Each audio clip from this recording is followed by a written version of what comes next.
ಮಾಡೋದಕ್ಕೆ ಪಟ್ಟಣ ಪಂಚಾಯತಿಯಿಂದ ಹಾಕಿದ್ದಾರೆ, ಎಲ್ಲ ಹಾಕಿದ್ದಾರೆ. ಸರ್ಕಾರಿ ಜಾಗ ಸರ್ವೆ ಮಾಡೋಕ್ಕಾಗ್ತಾ ಇಲ್ಲ. ಡಿ ಟಿ ಒ ಭಾರ ಐತೆ.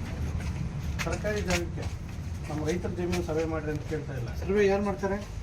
ತಾಲೂಕು ಆಫೀಸಲ್ಲಿ ಸರ್ವೆ ಸಿಗ್ತದೆ. ನಾವು ತಹಸೀಲ್ದಾರ್ಗೆ ಲೆಟ್ರ್ ಕೊಟ್ಟಿದ್ದೀವಿ.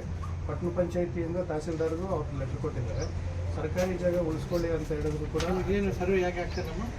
ಹೇಳಿ. ಸರ್ ಆ್ಯಕ್ಚುಲಿ ಬರೋದ್ರಿಂದ ನಾವು ಅವ್ರಿಗೆ ಶೆಡ್ಯೂಲ್ ಪ್ರಕಾರ ಸರ್ವೆ ಡೇಟ್ಸ್ ಕೊಟ್ಟಿದ್ದೀವಿ.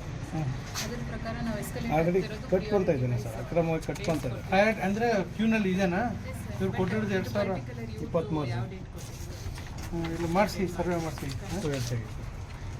ಈಗ ನಮಗೆ ಹೊಸ ನಿಮ್ಮ ತಾಲೂಕು ಸರ್ವೇಯರ್ಗೆ ಸಿಸ್ಟಮ್ನಲ್ಲೆಲ್ಲ ಕೇಸಸ್ ಇದೆ ಪೆಂಡಿಂಗ್, ಅದರಲ್ಲಿ ಇದನ್ನು ಇದೆಯಾ ಚೆಕ್ ಮಾಡಿಲ್ಲ ಅಂದರೆ ಸೇರಿಸಿ ಮಾಡಿಸಿ ಕ್ಯೂ ಪ್ರಕಾರ ಅಟೆಂಡ್ ಮಾಡಿಸಿ ಬಿಡಿ.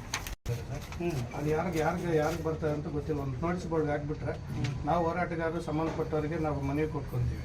ಒಂದು ಜಿಲ್ಲಾ ಪಂಚಾಯತಿಗೆ ಬರ್ತದೆ ಅಂತಾರೆ, ಒಂದು ಸಣ್ಣ ನೀರಾವರಿ ಇಲಾಖೆಗೆ ಬರ್ತದೆ ಅಂತಾರೆ, ಇದು ಮಾಡ್ತಾರೆ. ಈಗ ಬೆಂಗಳೂರು ರಿಯಲ್ ಎಸ್ಟೇಟ್ ಮಾಫಿಯಾ ಎಲ್ಲರೂ ವೇಣುಗೋಲ್ ಮಸಾಪುರ ಕೈಗಾರಿಕಾ ಪ್ರದೇಶ ಆಗಿರೋದ್ರಿಂದ ಪೂರ್ತಿ ಬೆಲೆ ಬಾಳಂಥ ಪ್ರದೇಶ. ನಾವು ರೈತರು ಅಂತೇಳಿ ಮಣ್ಣು ತಗೊಂಡು ಅದಕ್ಕೆ ಹೊಡ್ಕೊಂಡು ಮಾಡ್ತಾರೆ. ನಾವು ಸಂಬಂಧಪಟ್ಟ ತಹಸೀಲ್ದಾರ್ಗಾಗಲಿ ಅಥವಾ ಇವ್ರಿಗಾಗಲಿ ಇದರಲ್ಲಿ ನಿಮ್ಮ ಕೆರೆ ಪ್ರಾಧಿಕಾರ ವೆಬ್ಪೋರ್ಟ್ನಲ್ಲಿ ಇರಬೇಕಲ್ಲ, ಯಾವ ಕೆರೆ ಯಾರಿಗೆ ಬರುತ್ತೆ ಗೊತ್ತಿದೆಯಾ? ಅದನ್ನು ತೊಗೊಂಡು ಕೊಡಬೇಕು ಅವ್ರಿಗೆ. ಇಲ್ಲ ಅಂದರೆ ಹೇಗೆ ತೊಗೋಬೇಕು ಹೇಳ್ಬೇಕು.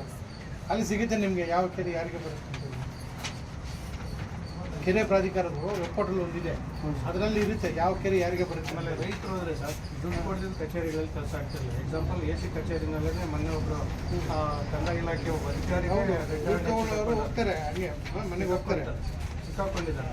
ಅದಕ್ಕೆ ತಾವು ನಿಮ್ಮ ಗಮನಕ್ಕೆ ಏನಂತಂದರೆ ಕಮಿಷನರ್ ನೀರು ಬಂದಿದ್ದೀವಿ, ಒಂದು ಕಮಿಟಿ ಜಿಲ್ಲಾ ಮಟ್ಟದಲ್ಲಿ ಒಂದು ಕಮಿಟಿ ದೂರು ಪ್ರಾಧಿಕಾರವನ್ನು ಮಾಡಿದ್ರೆ ನಾವು ಅವ್ರು ಕೊಟ್ಕೊಂಡು ಕಂದಾಯ ಇಲಾಖೆಗೆ ಸಂಬಂಧಪಟ್ಟಂತೆ ನೀವು ರಾಜ್ಯಾದ್ಯಂತ ಒಂದು ಅದು ಮಾಡಿದ್ರೆ ಅನುಕೂಲ. ಸರಿ ನೋಡ್ತೀನಿ.